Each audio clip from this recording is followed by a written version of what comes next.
This is East Asia Tonight. Good Friday evening. I'm Ateli Edwards. Tonight's top stories from East Asia. Taiwan's top court rules to uphold the death penalty, but with a caveat that it applies only to the most serious crimes. We have a reaction on the ground from Taipei. Malaysia's king is in Beijing to celebrate 50 years of diplomatic ties with China and to secure funding for a multi-billion-dollar high-speed rail project. Looks like Japan's seafood set to be back on China's menu. Beijing's agreed to gradually resume imports after a year-long ban over concerns about the release of treated wastewater from the wrecked Fukushima nuclear plant. Malaysia aiming to revive Country Garden's Forest City mega project. The $100 billion site in Johor is the first to offer zero taxes to family offices which manage private wealth.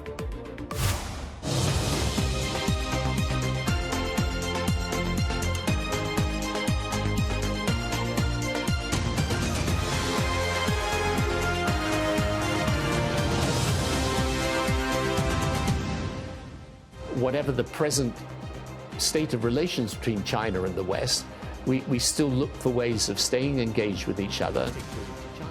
Ahead on East Asia tonight, former UK Prime Minister Tony Blair talks to CNA's Lok Wei-Su about how the West should manage diplomacy with China. And Japan's Shohei Ohtani makes history. The Major League Baseball star is the first ever player to hit 50 home runs and steal 50 bases in a single season. The feat throwing all of his home country into a frenzy.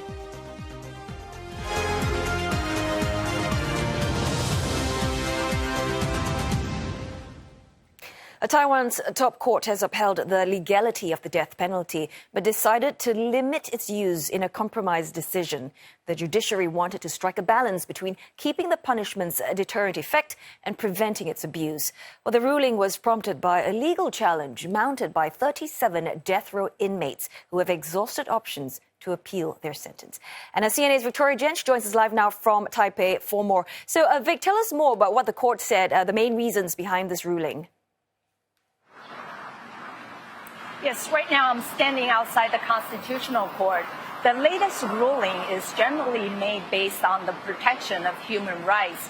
For instance, those who committed premeditated murders are still punishable by death, but those who suffer from mental illness or other disabilities should be exempt from death penalty.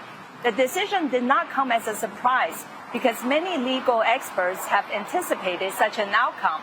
They say it's less controversial, especially since the majority of Taiwanese are supportive of death penalty. Several surveys in recent months showed more than 80% of Taiwanese support capital punishment. Now, the challenge to death penalty's constitutionality has been brought by 37 death row prisoners, and based on the latest ruling, the verdicts of all 37 prisoners are likely to be reviewed. Now, Vic, you've mentioned that the decision is not a surprise. What then is the general public's reaction to this latest development? Well, most Taiwanese believe that punishment should match the severity of the crime, and death penalty is seen as the ultimate punishment for the worst crimes, especially gruesome and cruel murders or drug trafficking. They believe that tough punishment would help reduce such crimes. But the latest ruling, if it becomes too restrictive in implementing death penalty, could cause a backlash against the government. Now, keep in mind that the ruling Democratic Progressive Party has always campaigned against the death penalty. Under former President Tsai Ing-wen, only 2 prisoners were executed, compared to 33 under former President Ma Ying-jeou from the KMT.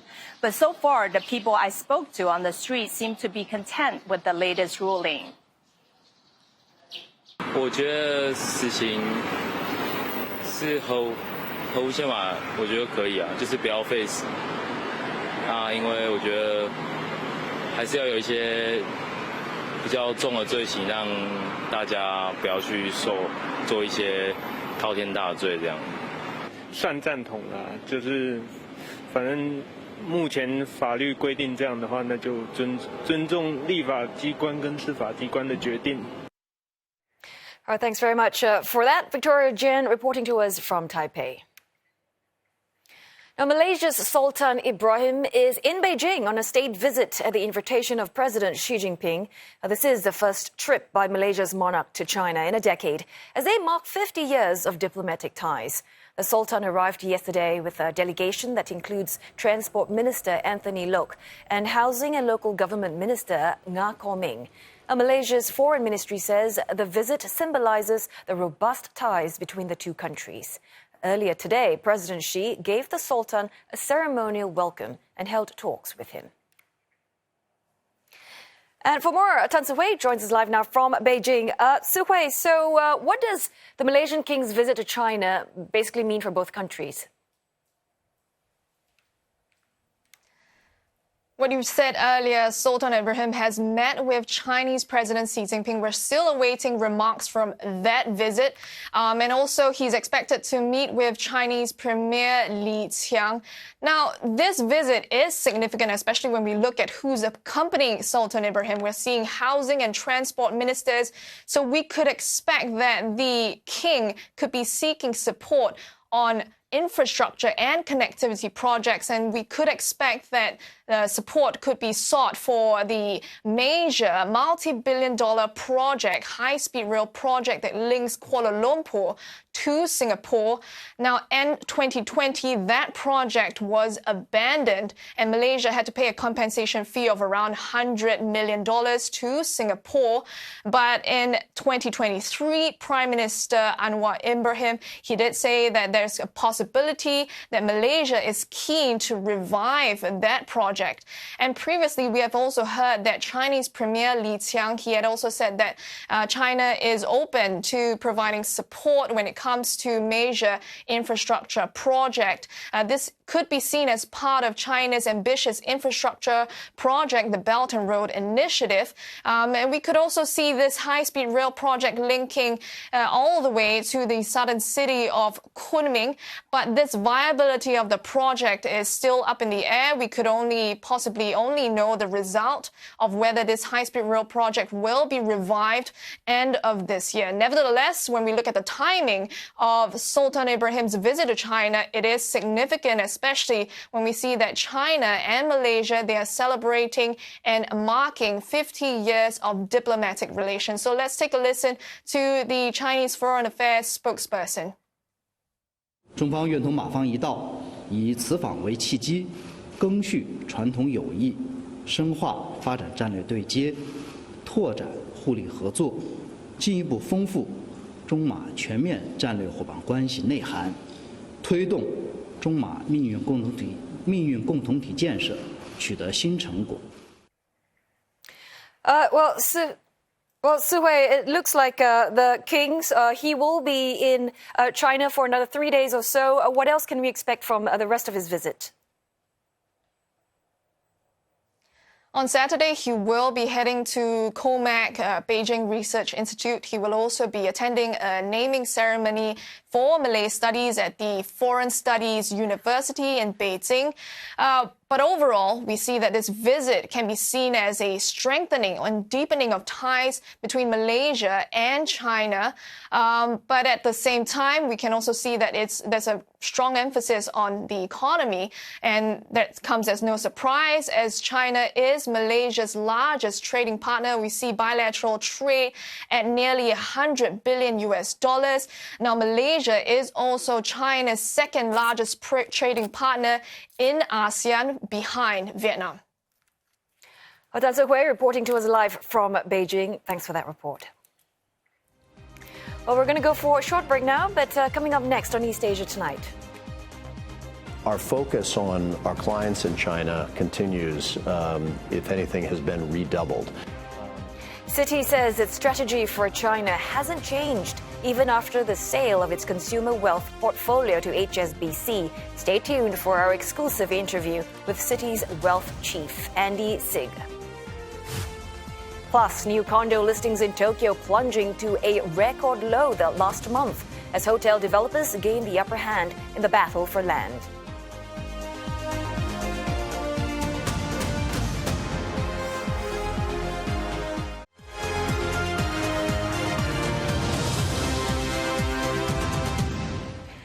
Hello again. Good to have your company in East Asia tonight this Friday evening. It is time now for business news with Roland Lim. And Roland, let's talk about the struggling forest city project in Malaysia. It's finally getting a lifeline, isn't it? It is indeed. But some context first. Did you know the project counts the Malaysian king among its investors and is built by troubled Chinese developer Country Garden? Now, Malaysia has designated the ambitious project in Johor as the country's first location to offer zero tax rate for family wealth offices. Now, this is among incentives announced at the launch of the special financial zone in the southern state this morning. CNA's Afifa Arifin has more.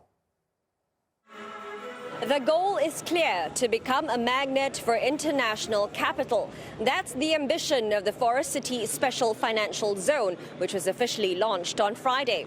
Speaking at the event, Malaysia's second Finance Minister Amir Hamzah highlighted the SFZ's potential to be a globally recognized financial hub, drawing comparisons to Shenzhen in China and the Dubai International Financial Center in the United Arab Emirates.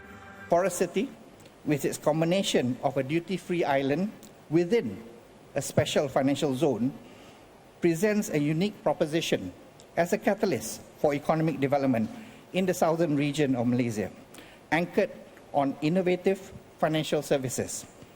Through robust participation by local and international stakeholders, it has the potential to drive growth from Johor into the rest of ASEAN region.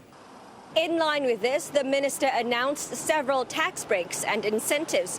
Among the highlights, a 0% tax rates for family offices. The scheme is set to be operational by the first quarter of 2025 and aimed at attracting both Malaysian and regional families to manage their wealth from Forest City.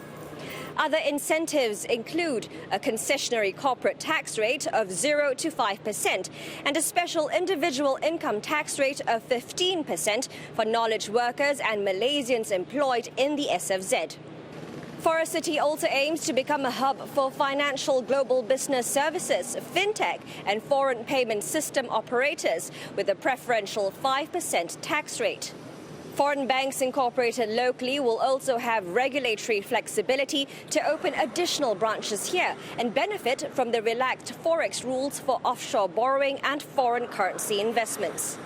The government is also exploring ways to address skills gaps and ensure that the workforce is equipped to meet the demands of a rapidly transforming financial sector.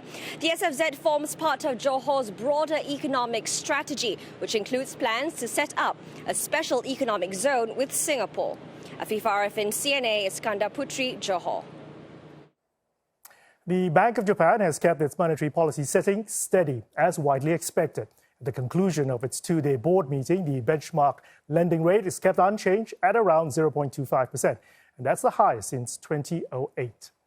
The Bank of Japan is cautiously working towards normalizing monetary policy after a long era of ultra-easy approach, and in doing so without triggering a shock to its economy. But with the U.S. Federal Reserve providing pivots towards rate cuts, well, market pricing indicates it may be difficult for the BOJ to move high again this year. The central bank raised its assessment of consumer spending. That's a key engine of economic growth. It also cited the need to monitor financial markets for the time being. Remember, in July, the central bank was criticized for its hawkish policy signals that was blamed for fueling a massive sell-off in global financial markets.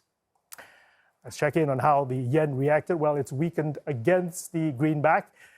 At this hour, 143.94 to $1. The weaker yen boosting export counters, though, lifting the Nikkei 225 higher by 1.5% at the close.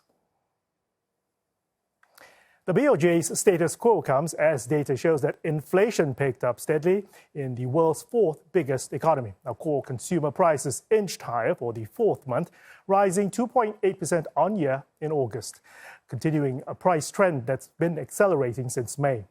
Now, last month's spike was due to increases in processed food costs, according to government data. Economists consider core prices to be a better gauge of the likely path of future inflation.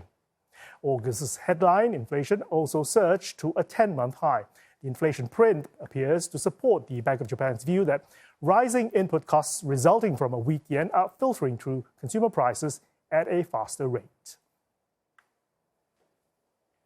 Supply for new condominiums in Greater Tokyo area has plunged 50% last month as builders compete with land with hotel developers.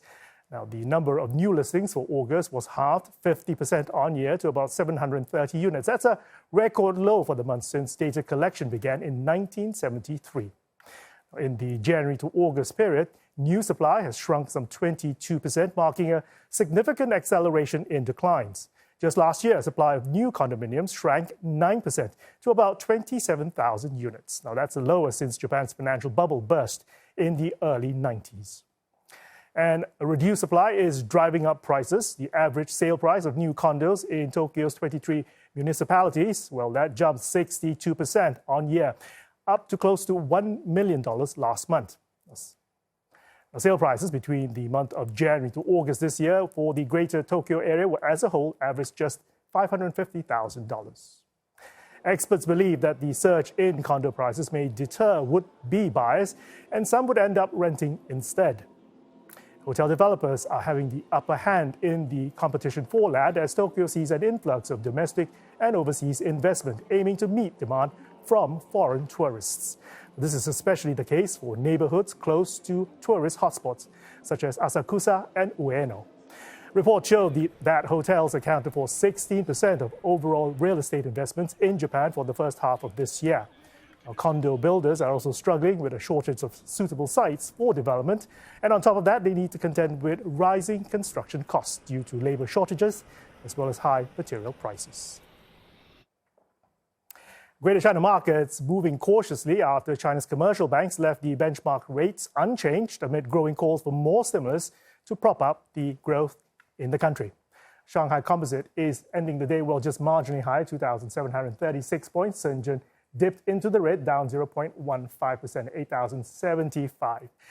Hang Seng, though, bucking the trend as China's state enterprises and tech companies shoring up sentiment there.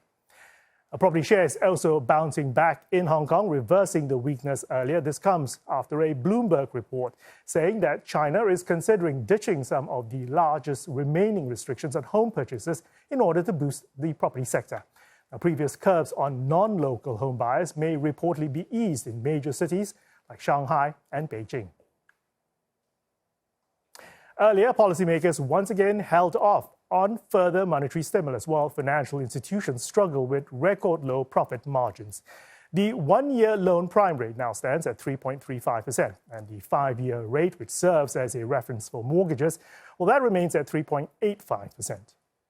The inaction follows the People's Bank of China's decision to leave the seven-day repo rate unchanged in its daily open market operations since a surprise July cut.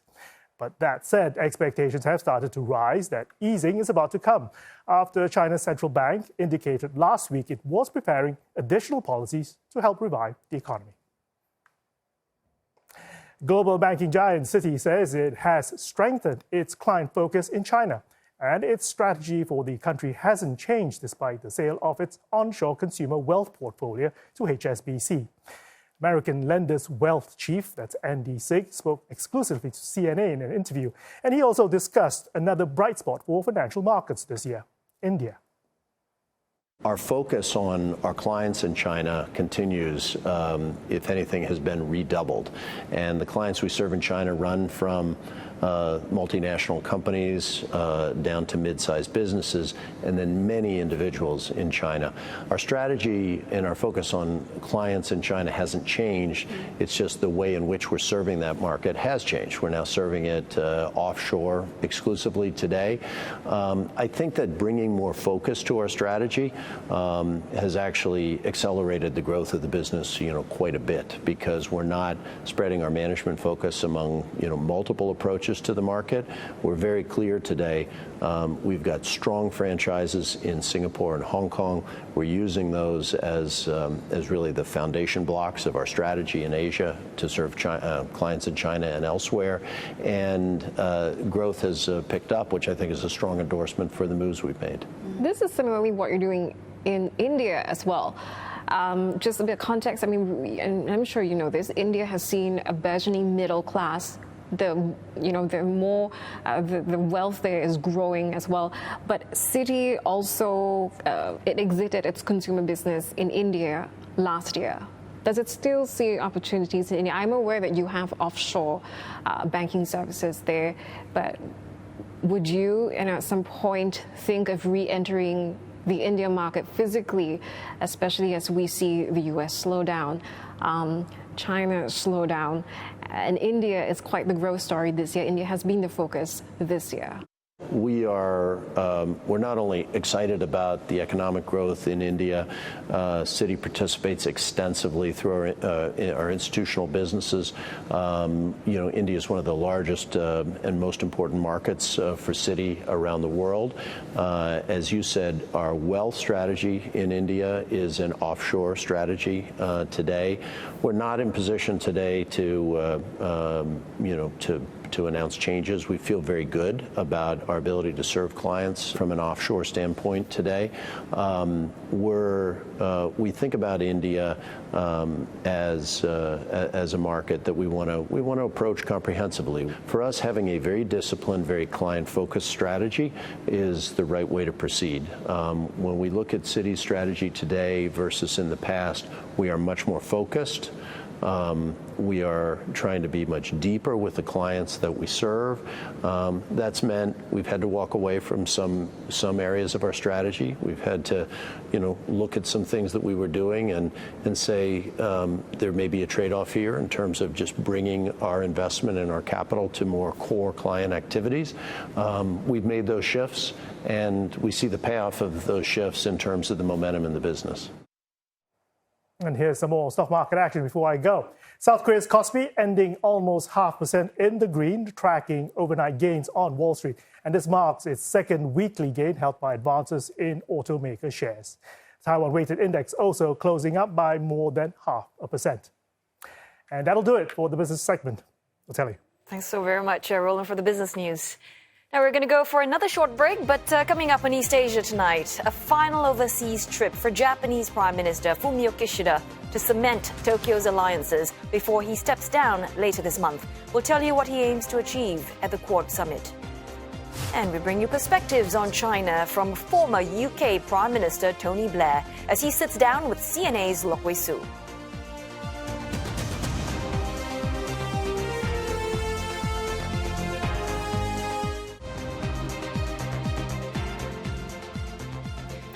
Taiwan's top court rules to uphold the death penalty, but with a caveat that it applies only to the most serious crimes.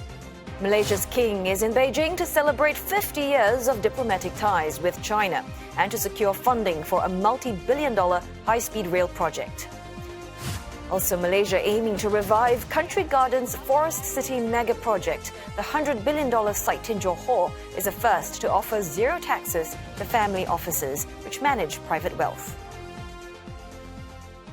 China says that it will gradually resume importing seafood from Japan after imposing a blanket ban last year over the release of water from the crippled Fukushima nuclear plant.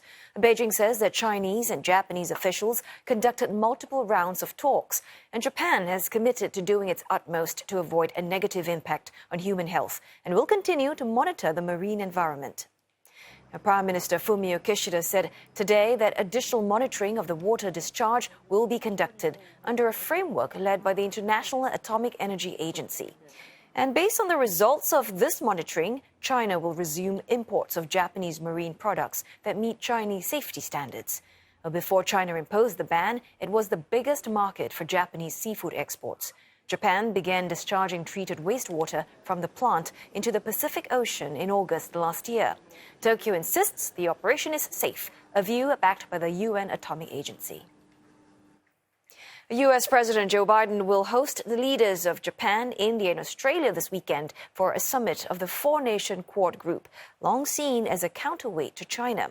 Beijing is likely to feature heavily in discussions given the flare-up of territorial disputes in recent months. Now, the event will also see Japanese Prime Minister Fumio Kishida make his last overseas outing before he steps down later this month. CNA's Michio Ishida with a report.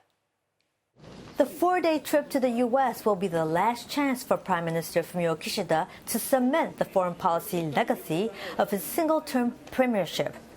The 67-year-old is set to hand over the reins when his ruling Liberal Democratic Party picks a new leader on September 27. Hailing from Hiroshima, the Japanese city that was destroyed by the world's first deployed atomic bomb in 1945, Mr. Kishida has been an advocate of denuclearization. One major goal while he is in the U.S. is to gather support for a proposed treaty that aims to ban the production of fissile materials, which can be used to make nuclear weapons. According to Japanese media, Mr. Kishida will host a meeting on the abolition of nuclear weapons on the sidelines of the United Nations General Assembly. There, he is expected to vow to strengthen the voices of nuclear bomb victims and kickstart negotiations for the fissile material cutoff treaty. Ahead of the UN meetings, Mr. Kishida is also expected to attend the Quad Summit of Japan, US, Australia, and India for the last time. The leaders from the 4 countries will meet at U.S. President Joe Biden's private home. With Mr. Biden himself also near the end of his presidency, there have been concerns whether the alliance will stay the course when the 2 leaders step down.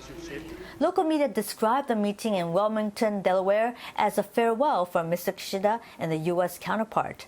But officials from both countries have sought to assure their partners that their commitments to the framework remain unwavering. In July in Tokyo, their foreign ministers agreed to expand collaboration on cyber and maritime security in the Indo-Pacific. Michio Ishida, CNA, Tokyo. Malcolm Davis, a senior analyst with the Australian Strategic Policy Institute, tells us the main challenge for the Quad in maintaining its influence in the Indo-Pacific over the next few years. The real challenge for the Quad in coming years will be pressure from China to reduce the Quad's role to a token role, if that. And I think that the Japanese, the Australians, the Indians and the Americans do need to work together much more determinedly to ensure that the Quad plays a robust and visible and relevant role in the region. I think that what you will see is greater cooperation on security-related dimensions rather than purely diplomacy. The diplomatic aspect is important, but really there needs to be practical measures coming out of this summit that demonstrate that the Quad actually does have teeth.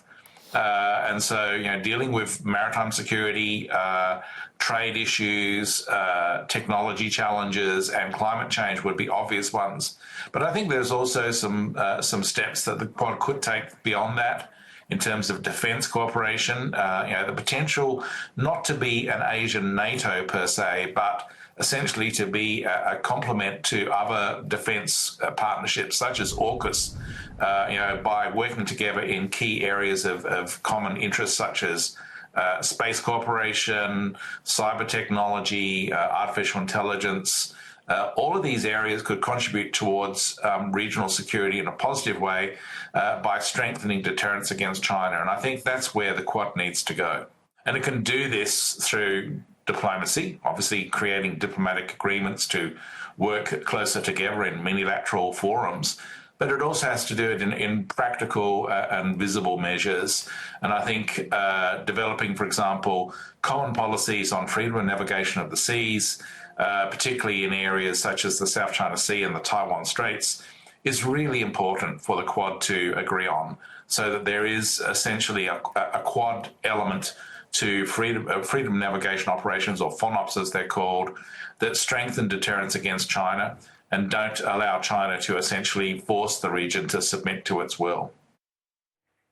Former UK Prime Minister Tony Blair says the biggest question for geopolitics in the 21st century is how the West coexists with China. Well, he sat down with CNA's Lok Wei Su to discuss the importance of engaging with and understanding China better. You have said we might have expected a so-called happy ending. China, when it joined the WTO, I think that was Clinton and Bush, it would become, quote, more like us. As it has turned out, China increasingly is not interested in becoming more like you. The naivety of 2001, is there any way of addressing that naivety now? Yeah, I mean, look, I reflect about this a lot, and I think because I believe it's important to stay engaged with China, and I don't believe in trying to isolate China. I think there are many global questions, not least climate change, global health, in which we need China, and we need China's presence. And actually, in many ways, China can be a restraining influence on some of its allies. But I also think, when you study the history of the People's Republic of China, which, you guys here have probably done as much as anyone, it's gone through many different iterations. And sometimes it's gone through, things like the Cultural Revolution, then come out of it. And then you had the period of Deng Xiaoping and the opening up. And as you rightly say, when China joined the WTO and it boomed. So we're in a different period today, because clearly the leadership today is not following the same strategy as, say, Jiang Zemin and Hu Jintao. On the other hand, what is today, therefore, we can't assume is going to be the same tomorrow. And that's why I think it's important that whatever the present state of relations between China and the West, we still look for ways of staying engaged with each other and trying to understand each other better. I think in 2017 you said a lot of people haven't actually picked up on this, but the US-China relationship is the one that will be the most important in the 21st century. Now, that was 7 years ago. 7 years on, we're looking at the relationship at a particular stage right now, I think probably less sanguine than it was in 2017. Well, maybe, but I think the most important thing is that it's still the biggest question for geopolitics in the 21st century. How does America coexist, or how does the West coexist with China? And I think it remains the critical question geopolitically. So, you've got the events we've been talking about, the Gaza war and Ukraine and Russia and all of that. But if you take a step back, China, and I think in time India, these are going to be major powers for the whole of this century and for the foreseeable future. And how America relates particularly to China is going to determine the peace and stability of the world. I can catch more of this interview with the former British Prime Minister Tony Blair on Asia Tonight, 8 p.m. Singapore, Hong Kong time, right here on CNA.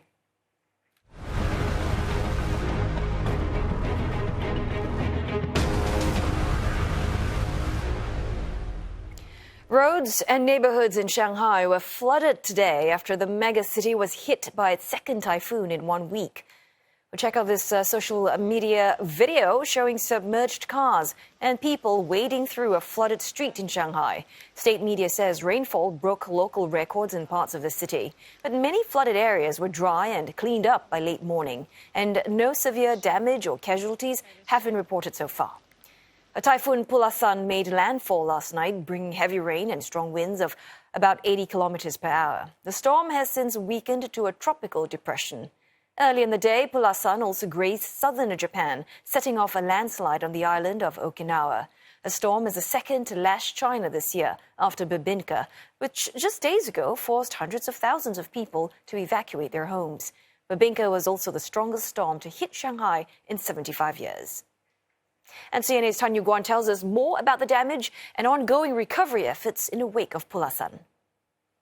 According to statistics by the Met Agency, Pulasan is the fifth typhoon to hit Shanghai directly in September since 1949. It's unprecedented that it's coming just 4 days after Bebinca. While the impact on Shanghai itself is limited, there is impact brought by Bebinca on fishing and farming facilities, and it's also caused rice to fail in some parts.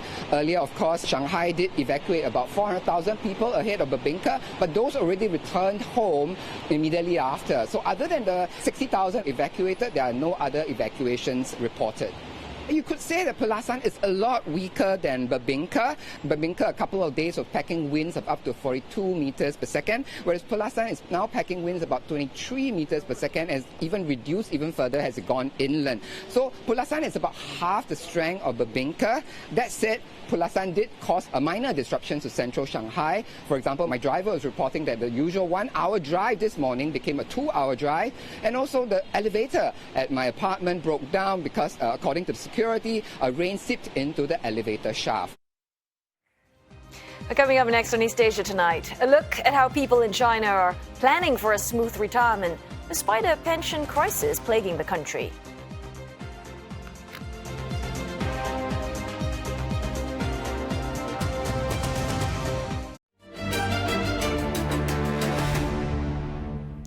Living comfortably post-retirement is a dream for many around the world. But when you're living in a country facing a pension crisis, How does one plan for their personal finances? Well, that's what the team at Money Mind is exploring this week, and they are looking at the issue of retiring in China. Well, senior producer Jack Koh spoke to Julie Yu and Elizabeth Neo earlier on Asia First, and he began by telling us about the concerns on China's pension system.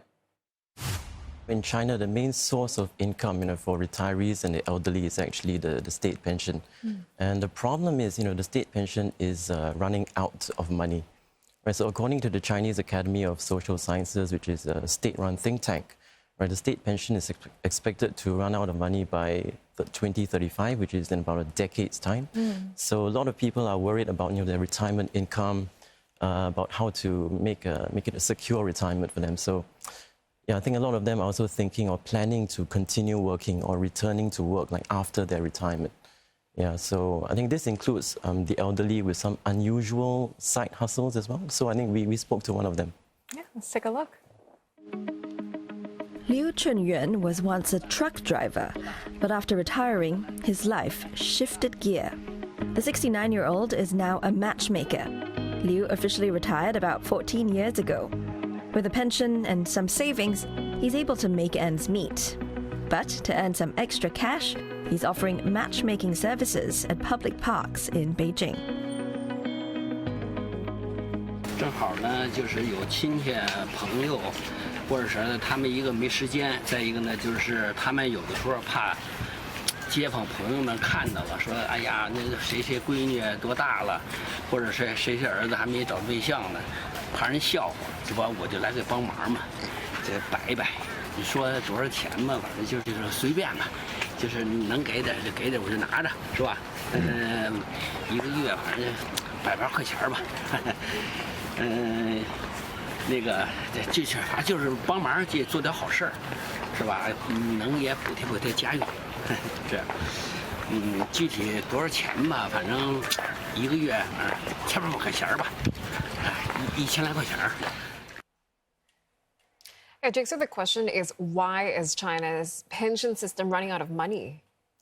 Essentially, it's because of a demographic shift, right? So on the one hand, we have record low birth rates in China. And on the other, we have increased life expectancy. So people are growing older. There's a rapidly aging population, right? So in the working age population, people who contribute to the state pension is also decreasing, right? So there are estimates that over the next decade, around 300 million Chinese will retire, right? So to ease the pressure on the pension system, I think the Chinese government has approved plans, right, to increase the country's retirement age, right? And it's the first time since the 1950s that they're doing this. And China's retirement age is currently, I think, one of the lowest in the world, right, starting from the age of 50, right? But the life expectancy has gone up to 78, right? So policy has got to catch up. So we've got low birth rates and falling population. So that all adds up to a ticking pensions time bomb. Yeah. And Jack, how is it affecting young people? Is retirement increasingly out of reach? Yeah, I mean, so the pressure is on young people to contribute, right, to the pension system to make it sustainable. But the problem is youth unemployment is high. I think about 17% of youths were unemployed, right, in July. And a lot of them, have problems finding jobs. So I think many of them are turning to freelancing, right? And freelancers, they don't have very stable incomes. And the thing about freelancers is they also can choose not to contribute to the state pension. Yeah. That's all right. So I think let's listen in to a Chinese Gen Z who kind of explains why more young people are choosing or opting out of the pension scheme. Okay. 我觉得更多不交养老金的人，可能是因为他们没有一个全职的工作，所以如果说你有一个全职的工作的话，其实你不需要去考虑这个问题的，因为公司会帮助你去交它。那当我们是自由职业或者是失业人员的一个状态下，那可能他没有办法去考虑这个问题，因为他要先考虑怎么去生存，去过好现在的一个生活，有一个好的生活状态，才能去考虑养老金的问题。So, Jake, what else will the series be covering? We're also looking at retirement options for people in Hong Kong, because we're seeing an increasing number of Hong Kong retirees living in China's Greater Bay Area, right? One of the main concerns is, of course, the cost of living, which is of course lower in the mainland, right? But apart from cost, so there are retirement homes in China that cater specifically to people in Hong Kong. So apart from cost, I think there's also the issue of longer wait times, right, for retirement homes in Hong Kong itself. So this is one of the emerging, issues and trends that we'll be looking at in more detail during the show. And Jake, while producing the series, what stood out for you personally? Any particular example? Well, I think I'm very grateful to have finally put this series together, because it was quite challenging in finding people who are willing to speak about this issue and the challenges that they were facing. So it took quite a while to find, the young lady and the elderly gentleman we just listened to. Yeah, that's right. So, yeah, I think there was a strong resistance, I think, from a lot of people in speaking openly about this subject. It was rather sensitive, I think, politically. So, I'm grateful to those people who came forward and were open to sharing about their life experiences and challenges they were facing, and shedding light, on an important issue that a lot of people in China are facing right now, the young and old included. You can catch Money Mind Rethinking Retirement in China tomorrow at 8:30 p.m. Singapore, Hong Kong time. It's also available online on CNA's YouTube, Me Watch, and CNA.Asia. Now let's turn to our attention to some other headlines from media outlets in East Asia. Police in South Korea plan to spend $2 million to develop deep learning technology that can detect deepfake content. This following a rise in digital sex crimes involving AI-generated material, mainly targeting women. Also in South Korea, a recent survey shows a record 42% of citizens hold a positive view of Japan. That's a 12% increase from last year and could indicate that historical tensions are beginning to fade. And scientists in China have developed new submarine detection technology with a range about 10 times larger than anything previously reported. And this could give China a key military advantage. Over to sports now, and Japanese baseball fans are over the moon today after their national hero, Shohei Ohtani, blasted his way into Major League Baseball history. Well, check this out. The 30-year-old who's playing for the Los Angeles Dodgers became the first ever player to hit 50 home runs and steal 50 bases in a season in the league's 148-year history. On Thursday, he came into the game with Miami Marlins, needing just 1 stolen base and 2 home runs for the record. Ohtani ended with 51 each. His remarkable achievement prompted a reaction from the Japanese government. この大記録の達成につきまして、心よりお喜びを申し上げるとともに、これまでも数々の快挙を成し遂げ、新境地を切り開いてこられた大谷選手の今後のさらなる活躍、これをご期待申し上げたいと思っております。The special edition newspapers were also distributed in and around Yurakucho train station in central Tokyo to mark Ohtani's feat. やっぱり日本の選手が本当にアメリカで活躍していることがこれ証明されたという感じがします。はい。でやはり今回新記録も出ましたし、やっぱなんかすごい胸にくるものがあって、なんか僕なんかも本当になんていうか勇気をもらえるというかそんな感じがしました。はい。最高に嬉しいです。本当に大谷さんがオンリーワンの存在に本当になったんだなというふうに思いました。やっぱ日本人が世界でこうやって活躍できるっていうのを10年前だと全然考えられなかったので。なるじゃないですけど、思いがちゃんと叶うっていうところが、夢が叶うっていうのがやっぱり素晴らしいなと思います。And ahead on Asia tonight, here are some of the stories we are also covering. South Korea to lead talks with the U.S. next week on a range of defense-related issues, including enhancing extended deterrence efforts against Pyongyang, exchanging scientific and technological know-how, and strengthening cooperation with like-minded partners. And Sri Lankans head to the polls tomorrow to choose their next president. The vote is the first after the island nation was hit by its worst-ever economic crisis. More than 17 million people are eligible to cast their ballots, with results likely on Sunday. These stories and more on Asia tonight, 8 p.m. Singapore, Hong Kong time, right here on CNA. And that wraps up Friday's edition of East Asia Tonight. Don't forget your headlines anytime at CNA.Asia. You can also look us up on Facebook, YouTube, and on X. Well, have a great Friday and a great weekend.